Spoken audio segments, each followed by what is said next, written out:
ನಮಸ್ಕಾರ, ಬೀದರ್ ನ್ಯೂಸ್ ರೌಂಡಪ್ಗೆ ಸ್ವಾಗತ. ನಾನು ಹನುಮಂತ್ ದೇಶ್ಮುಖ್. ಬನ್ನಿ ಕ್ವಿಕ್ ಆಗಿ ನೋಡೋಣ ಬೀದರ್ ಜಿಲ್ಲೆ ಮತ್ತು ಜಿಲ್ಲೆಗೆ ಸಂಬಂಧಪಟ್ಟಂತ ಇಂದಿನ ಪ್ರಮುಖ ಸುದ್ದಿಗಳನ್ನ.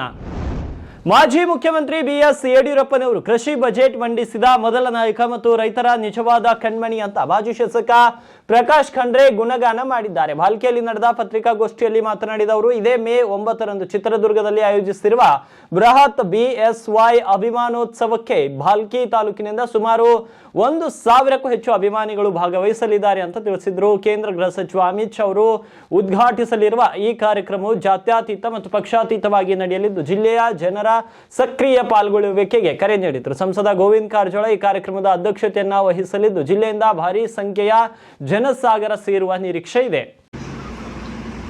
ನಮ್ಮ ಬಿಜೆಪಿ ಕಾರ್ಯಪದ್ಧತಿ ಪ್ರಕಾರ ಬಿಜೆಪಿಯ ಸಂಘಟನೆ ಅನ್ನೋದ ಬಹಳ ಒತ್ತು ಕೊಟ್ಟು ಬೆಳೆಸಿದಂತ ಬಿಎಸ್ ಯಡಿಯೂರಪ್ಪನವರು ಮುಖ್ಯಮಂತ್ರಿಯಾಗಿ ಮೊಟ್ಟ ಮೊದಲು ರೈತರ ಸಾಲ ಮನ್ನಾ ಮಾಡಿದವರು,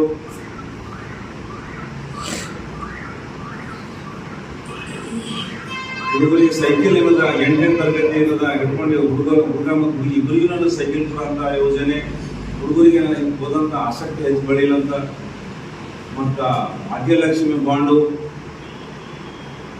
ರೈತರಿಗೆ ಏನದ ಪಂಪ್ ಸೆಟ್ಗೆ ಏನದ ಫ್ರೀ ಕರೆಂಟು, 5 HP ತನ ರೈತರಿಗೆ ಏನದ ಫ್ರೀ ಕರೆಂಟ್ ಕೊಡುವಂತ ಯೋಜನೆ, ಬಹಳಷ್ಟು ಯೋಜನೆಗಳೇನದ ಯಡಿಯೂರಪ್ಪನವರು ಕೊಟ್ಟಂತ, ವಿಶೇಷವಾಗಿ ಅವರು ಏನದ ಮಹಿಳೆಯರಿಗೆ ಏನದ ರಾಜಕೀಯವಾಗಿ ಸಾಮಾಜಿಕವಾಗಿ ಬಲಿಷ್ಠ ಮಾಡುವಂತ ಯೋಜನೆಗಳು ತಂದಂತ ಮುಖ್ಯಮಂತ್ರಿ ಕರ್ನಾಟಕದಲ್ಲಿ ಯಡಿಯೂರಪ್ಪನವರು. ಇವತ್ತ ಅವರು ರಾಜಕೀಯದಲ್ಲಿ 50 ವರ್ಷ. ಬೀದರ್ನ ಬ್ರಿಮ್ಸ್ ಆಸ್ಪತ್ರೆಯಲ್ಲಿ ಭದ್ರತಾ ಲೋಪ ಎದ್ದು ಕಾಣುತ್ತಿದ್ದು ಸುಮಾರು 4.50 ಲಕ್ಷ ರೂಪಾಯಿ ಮೌಲ್ಯದ ಎಸಿ ಕಂಪ್ರೆಸರ್ ಕಾಪರ್ ವೈರ್ಗಳನ್ನ ಕಳ್ಳರು ದೋಚಿದ್ದಾರೆ. ಇನ್ನು ಆಸ್ಪತ್ರೆಯಲ್ಲಿ 45 ಮಂದಿ ಹೋಮ್ ಗಾರ್ಡ್ ಸೆಕ್ಯೂರಿಟಿಗಳಿದ್ರು ಕೂಡ 9 ಎಸಿ ಘಟಕಗಳ ಕಾಪರ್ ವೈರ್ ಕಳ್ಳತನ ಮಾಡಿರುವುದು ಆಡಳಿತ ಮಂಡಳಿಯನ್ನ ಬೆಚ್ಚಿ ಬೀಳಿಸಿದೆ. ಈ ಕಳ್ಳತನದಿಂದಾಗಿ ಸುಮಾರು 35 ಲಕ್ಷ ರೂಪಾಯಿ ಮೌಲ್ಯದ ಉಪಕರಣಗಳಿಗೆ ಹಾನಿಯಾಗಿದೆ ಅಂತ ಅಂದಾಜಿಸಲಾಗಿದೆ. 1 ವರ್ಷದಿಂದ ಈ ಕೃತ್ಯ ನಡೆಯುತ್ತಿದ್ದರೂ ಅಧಿಕಾರಿಗಳ ಗಮನಕ್ಕೆ ಬಂದಿರಲಿಲ್ಲ ಎನ್ನಲಾಗುತ್ತಿದೆ. ಈ ಕುರಿತು ಬ್ರಿಮ್ಸ್ ನಿರ್ದೇಶಕಿ ಡಾಕ್ಟರ್ ಶಾಂತಲಾ ಕೌಸಲ್ಗಿ ಅವರು ನ್ಯೂ ಟೌನ್ ಪೊಲೀಸ್ ಠಾಣೆಯಲ್ಲಿ ದೂರು ದಾಖಲಿಸಿದ್ದು ತನಿಖೆ ಮುಂದುವರೆದಿದೆ. 10 ತಾರೀಕು ತಿಂಗಳ ಕೆಲವೊಂದು ಕಾಪರ್ ಟ್ಯೂಬ್ಸ್ ಕಳ್ಳತನ ಆಗಿತ್ತು. ಅದರಿಂದ ಸಲುವಾಗಿ ನಾವು FIR ಕೂಡ ಮಾಡಿದ್ದೀವಿ. ಅದನ್ನು ಎಸ್ಟಿಮೇಟು ಕೂಡ ಮಾಡಿಸ್ಕೊಂಡಿದ್ವಿ. ಅದರ ರಿಪೇರಲ್ಲಿ ಇತ್ತು, ಅದನ್ನು AC ಗಳೆಲ್ಲ ರಿಪೇರ್ ಮಾಡೋದೇ ಇತ್ತು, ಸರ್ವಿಸಿಂಗ್ ಎಲ್ಲ ಆಗಬೇಕಿತ್ತು. ಅಂಥ ಟೈಮಲ್ಲಿ ಅದು ಕಾಪರ್ ವೈರ್ಸ್ ಬಂದ ಔಟ್ಸೈಡ್ ಆಫ್ ದ ಬಿಲ್ಡಿಂಗ್ ಎಲ್ಲಿ ಕನೆಕ್ಷನ್ಸ್ ಬರ್ತವೆ ಅಲ್ಲಿಂದ ಕಳ್ಳತನ ಆಗಿರುತ್ತದೆ. ಸೊ ಅದಕ್ಕೆ ನಾವು FIR ಮಾಡಿ ಎಲ್ಲರಿಗೂ ಕರೆಸ್ಕೊಂಡು ಪಂಚನಾಮ ಕೂಡ ಆಗಿದೆ. ಸೆಕ್ಯೂರಿಟಿ ಗಾರ್ಡಿಗೂ ಎಲ್ಲರಿಗೂ ಸ್ಟ್ರಿಕ್ಟ್ ಇನ್ಸ್ಟ್ರಕ್ಷನ್ ಆಗಿದೆ. ಯಾರ್ಯಾರು ಅದರಲ್ಲಿ ಇನ್ವಾಲ್ವ್ ಇದ್ದಾರೆ ಅದರ ಮೇಲೆ ಸ್ಟ್ರಿಕ್ಟ್ ಆ್ಯಕ್ಷನ್ ತೊಗೊಳಕ್ಕೆ ನಾವು ನೋಡ್ತೀವಿ. ಬಟ್ ಅದ್ರ ತೀರ್ಮಾನ ಏನು ಬರುತ್ತೆ, ಅದು ಯಾರಿದ್ದಾರೆ ಅಂತ ಇನ್ವೆಸ್ಟಿಗೇಷನ್ ನಡೀತಾ ಇದೆ. ಎಲ್ಲ CCTV ಕ್ಯಾಮ್ರಾಸ್ ಅಲ್ಲಿ ಇರಲಿಲ್ಲ, ಅದನ್ನು ನಾವು ಕೊಟ್ಟಿದ್ದೀವಿ ಈಗ ಮಾಡೋಕ್ಕೆ, ಎಲ್ಲ ಕಡೆ ರಿಪೇರ್ ಮಾಡೋಕ್ಕೆ. ಕೆಲವೊಂದು ಕಡೆ ಹೊರಗಿನ ಸೈಡ್ದು ಏನು CCTV camera and there displays are there, ಅದನ್ನು ತೊಗೊಂಡು ಅದ್ರ ಬಗ್ಗೆ ಮಾಹಿತಿ ತಗೊಂಡು ಪೊಲೀಸ್ದವರು, ನಮಗೆ ನ್ಯೂ ಟೌನ್ ಪೊಲೀಸ್ದವರು ಸಹಯೋಗ ಮಾಡ್ತೀವಿ ಅಂತ ಹೇಳಿದ್ದಾರೆ. ಸೊ ಆ ರಿಪೋರ್ಟು ಅದು ವರದಿ ಬರಲಿ ಅಂತ ವೇಟ್ ಮಾಡ್ತಾಯಿದ್ದೀನಿ. ಈಗ ಅದನ್ನು AC ಎಲ್ಲ ಕೂಡ ರಿಪೇರ್ ಮಾಡಬೇಕು ಅಂತ ಗೌರ್ಮೆಂಟಿಗೂ ಬರೀತೀವಿ. ಬರೆದು ಅದನ್ನು ಮಾಡಿಸ್ಕೊಂಡು ಮತ್ತೆ ನಮ್ಮ ಕೆಲಸ ಎಲ್ಲ ಮುಂದುವರಿಸ್ತೀವಿ. ಮತ್ತು ಇನ್ನೊಂದರ ಬಗ್ಗೆ ಇವರು ಕೇಳ್ತಾ ಇರೋದಂದರೆ, ಹಾಸ್ಪಿಟಲಲ್ಲಿ IV ಫ್ಲೂಯಿಡ್ಸ್ಗೆ ರಿಯಾಕ್ಷನ್ ಆಗಿತ್ತು ಅಂತ ಮಕ್ಕಳಲ್ಲಿ. ಬಸವ ಕಲ್ಯಾಣ ತಾಲೂಕಿನ ಪಂಡರಗೇರ ಗ್ರಾಮದಲ್ಲಿ ಅಕ್ರಮ ಕೆಂಪು ಕಲ್ಲು ಗಣಿಗಾರಿಕೆ ರಾಜ್ಯರೋಷವಾಗಿ ನಡೆಯುತ್ತಿದ್ದರೂ ಕೂಡ ಅಧಿಕಾರಿಗಳು ಕಣ್ಮುಚ್ಚಿ ಕುಳಿತಿದ್ದಾರೆ ಎಂಬ ಆರೋಪ ಕೇಳಿ ಬಂದಿದೆ. ಯರ್ಬಾಗ್ ಗ್ರಾಮ ಪಂಚಾಯತ್ ವ್ಯಾಪ್ತಿಯ ಸರ್ವೆ ನಂಬರ್ 88/3 ಸೇರಿದಂತೆ ವಿವಿಧ ಪಟ್ಟ ಭೂಮಿಗಳಲ್ಲಿ ಭಾರಿ ಯಂತ್ರಗಳ ಮೂಲಕ ಭೂಮಿಯನ್ನು ಅಗೆಯಲಾಗುತ್ತಿದೆ. ಟ್ರ್ಯಾಕ್ಟರ್ ಮತ್ತು ಲಾರಿಗಳ ಮೂಲಕ ಹಗಲು ಹೊತ್ತಲ್ಲೇ ಕಲ್ಲು ಸಾಗಾಟ ಮಾಡಲಾಗುತ್ತಿದೆ. ಭಾರಿ ವಾಹನಗಳ ಸಂಚಾರದಿಂದ ರಸ್ತೆಗಳು ಸಂಪೂರ್ಣ ಹಾಳಾಗಿವೆ. ಕಂದಾಯ ಮತ್ತು ಭೂಗಣಿ ಇಲಾಖೆ ಅಧಿಕಾರಿಗಳಿಗೆ ದೂರು ನೀಡಿದರೂ ಕೂಡ ಕೇವಲ ನೋಟಿಸ್ ನೀಡಿ ಸುಮ್ಮನಾಗುತ್ತಿದ್ದಾರೆ ಎಂದು ಸ್ಥಳೀಯರು ಆಕ್ರೋಶವನ್ನು ವ್ಯಕ್ತಪಡಿಸಿದ್ದಾರೆ. ಈ ಭೂಮಿಯನ್ನ ಬಂಜರು ಮಾಡುತ್ತಿರುವ ಗಣಿಗಾರಿಕೆ ದಂಧೆಕೋರರ ವಿರುದ್ಧ ಕಠಿಣ ಕ್ರಮ ಯಾವಾಗ ಎಂಬುದು ಯಕ್ಷ ಪ್ರಶ್ನೆಯಾಗಿದೆ.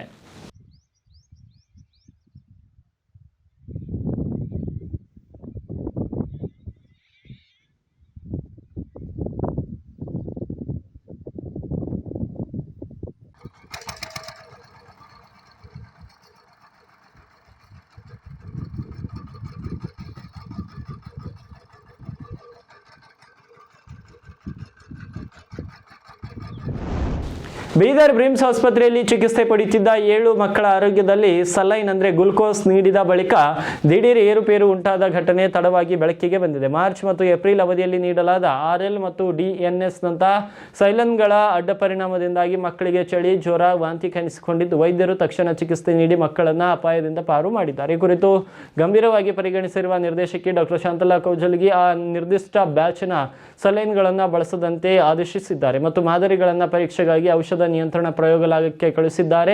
ಪ್ರಸ್ತುತ ಮಕ್ಕಳ ಆರೋಗ್ಯ ಸ್ಥಿರವಾಗಿದ್ದು ಆಸ್ಪತ್ರೆಯಿಂದ ಡಿಸ್ಚಾರ್ಜ್ ಮಾಡಲಾಗಿದೆ. ಮೊನ್ನೆ ಏನೋ 5 ಮಕ್ಕಳು 6 ಮಕ್ಕಳಿಗೆ ಫ್ಲೂಯಿಡ್ಸ್ ಕೊಟ್ಟ ಮೇಲೆ, ಅದು ಎಸ್ಪೆಷಲಿ ರಿಂಗರ್ ಲ್ಯಾಕ್ಟೇಟು ಮತ್ತು DNS ಕೊಟ್ಟ ನಂತರ ಚೀಸ್ ಥರ ಬಂದಿತ್ತಂತೆ ಕೆಲವೊಂದು ಮಕ್ಕಳಿಗೆ ಸ್ವಲ್ಪ ರ್ಯಾಶ್ ಬಂದಿತ್ತಂತೆ. ಸೊ ಆ ಮಕ್ಕಳಿಗೆ ಮೈಲ್ಡ್ ಆ್ಯಂಟಿ ಅಲರ್ಜಿಕ್ ಕೊಟ್ಟ ಮೇಲೆ ಎಲ್ಲರೂ ಉತ್ತಮ ಆರಾಮಾಗಿದ್ದಾರೆ, ಏನೂ ಪ್ರಾಬ್ಲಮ್ ಆಗಿಲ್ಲ, ಡಿಸ್ಚಾರ್ಜ್ ಆಗಿ ಕೂಡ ಹೋಗಿದ್ದಾರೆ. ಅದಕ್ಕೆ ಯಾರೂ ಇದ್ರ ಬಗ್ಗೆ ಜಾಸ್ತಿ ಗಾಬರಿ ಆಗೋದು ಬೇಡ ಅಂತ ನನ್ನ ಕಡೆಯಿಂದ, ನಮ್ಮ ಇನ್ಸ್ಟಿಟ್ಯೂಷನ್ ಕಡೆಯಿಂದ ಕೇಳ್ಕೊತೀನಿ.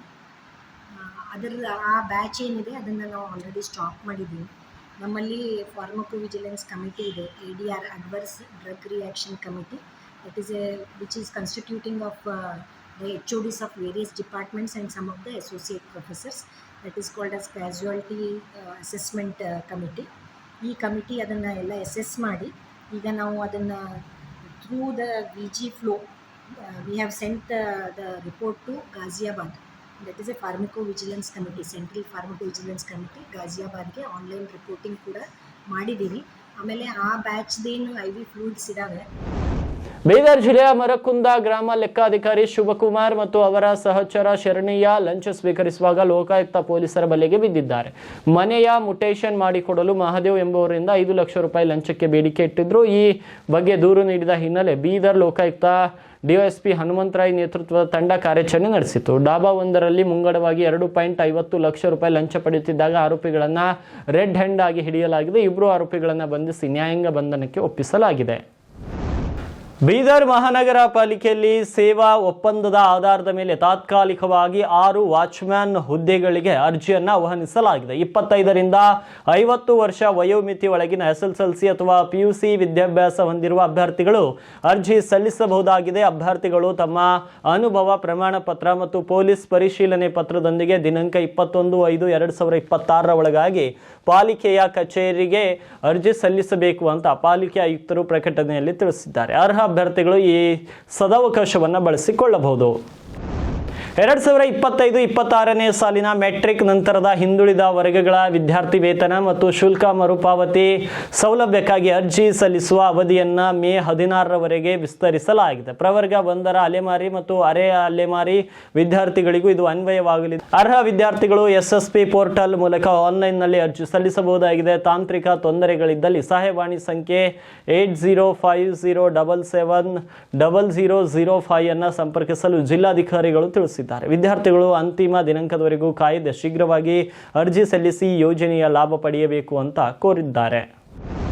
ಚಿಡಗುಪ್ಪ ತಾಲೂಕಿನ ಬೋರಾಳ್ ಗ್ರಾಮದಲ್ಲಿರುವ ಚರಂಡಿಗಳಲ್ಲಿ ಕಸ ಕಂಟಿ ಬೆಳೆದು ಕೊಳಚೆ ನೀರು ಹರಿದು ಹೋಗದೆ ಗ್ರಾಮದ ತುಂಬಾ ದುರ್ನಾತ ಹರಡಿದೆ ಹಾಗೂ ಗ್ರಾಮಸ್ಥರನ್ನ ರೋಗಕ್ಕೆ ತುತ್ತಾಗುವಂತೆ ಮಾಡಿದೆ. ಈ ಬಗ್ಗೆ ಅಧಿಕಾರಿಗಳ ಗಮನಕ್ಕೆ ತಂದರೂ ಯಾವುದೇ ಕ್ರಮ ಕೈಗೊಳ್ಳುತ್ತಿಲ್ಲ ಅಂತ ಗ್ರಾಮಸ್ಥ ಮಾರುತಿ ಆಕ್ರೋಶವನ್ನು ಹೊರಹಾಕಿದ್ದಾರೆ. ಬೋರಾಳ ಗ್ರಾಮದಲ್ಲಿರುವ ಚರಂಡಿಗಳು ಸಂಪೂರ್ಣವಾಗಿ ಅವ್ಯವಸ್ಥೆಯಿಂದ ಕೂಡಿದ್ದು ಚರಂಡಿ ಸ್ವಚ್ಛಗೊಳಿಸುವ ಬಗ್ಗೆ ಮೀನ್ ಕೇರ ಪಂಚಾಯತ್ ಅಭಿವೃದ್ಧಿ ಅಧಿಕಾರಿಗಳಿಗೆ ಅದೆಷ್ಟೇ ಬಾರಿ ಮನವಿ ಮಾಡಿದರೂ ಕೂಡ ಸ್ವಚ್ಛತಾ ಕಾರ್ಯ ಕೈಗೊಳ್ಳುವಂತೆ ಸೂಚನೆ ನೀಡುತ್ತಿಲ್ಲ. ಈ ಬಗ್ಗೆ ಚಿಟಗುಪ್ಪ ಇಒ ಅವರಿಗೂ ಕೂಡ ಮನವಿ ನೀಡಿದ್ರು ಯಾವುದೇ ರೀತಿ ಸ್ಪಂದನೆ ದೊರೆತಿಲ್ಲ. ಚರಂಡಿಗಳ ಈ ಕೆಟ್ಟ ಪರಿಸ್ಥಿತಿಯಿಂದಾಗಿ ಕೆಲವೆಡೆ ಕುಡಿಯುವ ನೀರಿನ ಟ್ಯಾಂಕರ್ನ ಸುತ್ತ ಈ ಕೊಳಚೆ ನೀರು ತುಂಬಿ ಹೋಗಿದೆ. ಗ್ರಾಮದ ತುಂಬಾ ದುರ್ನಾತ ತುಂಬಿ ಹೋಗಿದೆ. ಅದರಿಂದ ಸಂಬಂಧಪಟ್ಟ ಅಧಿಕಾರಿಗಳು ಕೂಡಲೇ ಗ್ರಾಮಸ್ಥರ ಆರೋಗ್ಯ ಮತ್ತು ಗ್ರಾಮದ ಸ್ವಚ್ಛತೆ ಬಗ್ಗೆ ಕಾಳಜಿ ವಹಿಸಬೇಕು ಎಂದು ಬೋರಾಳ್ ಗ್ರಾಮಸ್ಥ ಮಾರುತಿ ಒತ್ತಾಯಿಸಿದ್ದಾರೆ. ಬೋರಾಳ ಗ್ರಾಮದಲ್ಲಿ ಸ್ವಚ್ಛತೆ ಎಂಬುದು ಪೂರ ಹದಗೆಟ್ಟು ಹೋಗ್ಯದ. ಮೂರಿ ನೀರುಗಳು, ಖಾಲಿ ನೀರುಗಳೆಲ್ಲ ಕುಡಿಯುವಂಥ ನೀರಿನಲ್ಲಿ ಮಿಕ್ಸ್ ಆಗ್ಲತ್ತವ. ಸ್ವಚ್ಛತೆ ಎಂಬುದು ಬಿಲ್ಕುಲ್ ಇಲ್ಲ. ಎಷ್ಟೋ ಜನ ಉರಿ ಜ್ವರಗಳು ಬಂದು ಬೇಮರ್ ಬೀಳತ್ತಾರ. PDOಗೆ ಹೋಗಿ ನಾವು ಲೆಟ್ರ್ ಕೊಟ್ಟಿದ್ದೆವು. 1 ತಿಂಗಳು 6 ದಿವಸ ಆಯ್ತು. ಇನ್ನು ಅವ್ನು ಖಾಲಿ ಮಾಡಿದ್ದೇನೆ ಅಂತಾನೆ. ಮತ್ತು CO ಅವ್ರ ಬಳಿಗೂ ನಾವು ಬಂದಿದ್ದೆವು, ಸುಮಾರು ಸಲ ಬಂದು ಭೇಟಿಯಾಗಿದ್ದೇವೆ. ಅವ್ರು ಕೂಡ ನಾವು ಮಾಡ್ತಾರಂತಾರೆ. ಅಂತೂ ಫೋನೇ ಎಬ್ಸಲ್ಲ ಟೋಟಲಿ. ಅದಕ್ಕಾಗಿ ಎಷ್ಟು ಸಲ ನಾವು ಬಂದರೂ ರೆಸ್ಪಾನ್ಸ್ ಇಲ್ಲ. ಪೂರ ಗ್ರಾಮದ ಸ್ವಚ್ಛತೆ ಎಂಬುದು ಪೂರ ಹಾಳಾಗಿ ಹೋಗ್ಯದ. ಬ್ಯಾಸ್ಗಿ ಸಮಯದಲ್ಲಿ ಕುಡಿಲಾಕ ನೀರು ಸಿಗಲ್ಲ. ಅಂಥ ಸಂದರ್ಭಗಳಲ್ಲಿ ನೀರಿನಲ್ಲಿ ಬೋರಿಂಗ್ನಲ್ಲಿ ಒಳಗೆ ನೀರು ಹೋಗಿ ಮಿಕ್ಸ್ ಆಗ್ಲತ್ತವ. ವಿಡಿಯೋಗಳೆಲ್ಲ ನಾವು ಹಾಕಿವಿ, ಆದ್ರೂ ಕೂಡ ಅದು ರೆಸ್ಪಾನ್ಸ್ ಸಿಗ್ತಾಯಿಲ್ಲ. ಸಿ ಒ ಅವರಿಗೂ ಬಂದು ಹೇಳಿದೆವು. ಇವು ಅಂತೂ ಟೋಟಲಿ ಫೋನೇ ಎಬ್ಸಲ್ಲ. ಅದಕ್ಕಾಗಿ ಒಂದು ವೇಳೆ ಅದು ಸರಿಯಾಗಿ ಅಲ್ಲಿಂದ ನಮ್ಮ ಗ್ರಾಮ ಸ್ವಚ್ಛತೆ ಸರಿಯಾಗಿ ಮಾಡಲಿಲ್ಲ ಅಂತಂದ್ರೆ ಅಲ್ಲಿ ಪಂಚಾಯತ್ ಮುಂದೆ ನಾವು ಟೆಂಟ್ ಹಾಕಿ ಸ್ಟ್ರೈಕ್ ಮಾಡ್ತೇವೆ. ಮತ್ತು ಪಿ ಡಿ ಒಗೆ ಏನು ಮಾಡಬೇಕು ಅಂದ್ರೆ ಇಂಥ ನಾಲ್ಕು ಕೆಲಸ ಮಾಡೋರಿಗೆ, ಏನು ಕೆಲಸ ಮಾಡಲ್ಲದೆ ಬರೋರಿಗೆ, ಡ್ಯೂಟಿ ಮೇಲೆ ಎಡಬಾರ್ದವರಿಗೆ ಸಸ್ಪೆಂಡ್ ಮಾಡಿ ಹಾಕಬೇಕು. ಒಳ್ಳೆ ಕೆಲಸ ಮಾಡುವಂಥ ಅಧಿಕಾರಿಗಳಿಗೆ ಗ್ರಾಮಕ್ಕೆ ಒಂದು ಪಿ ಡಿ ಒ ಆಗಿ ಆಯ್ಕೆ ಮಾಡ್ತಂದು ಇಡಬೇಕು ಎಂಬುದು ನಮ್ಮದೊಂದು ಹೇಳಿಕೆ. ಇವಾಗಿರುವ ಈ ಕ್ಷಣದ ಪ್ರಮುಖ ಸುದ್ದಿಗಳು. ಮತ್ತೆ ಭೇಟಿಯಾಗ್ತೀನಿ ಮತ್ತೊಂದು ನ್ಯೂಸ್ ಬುಲೆಟಿನ್ನಲ್ಲಿ.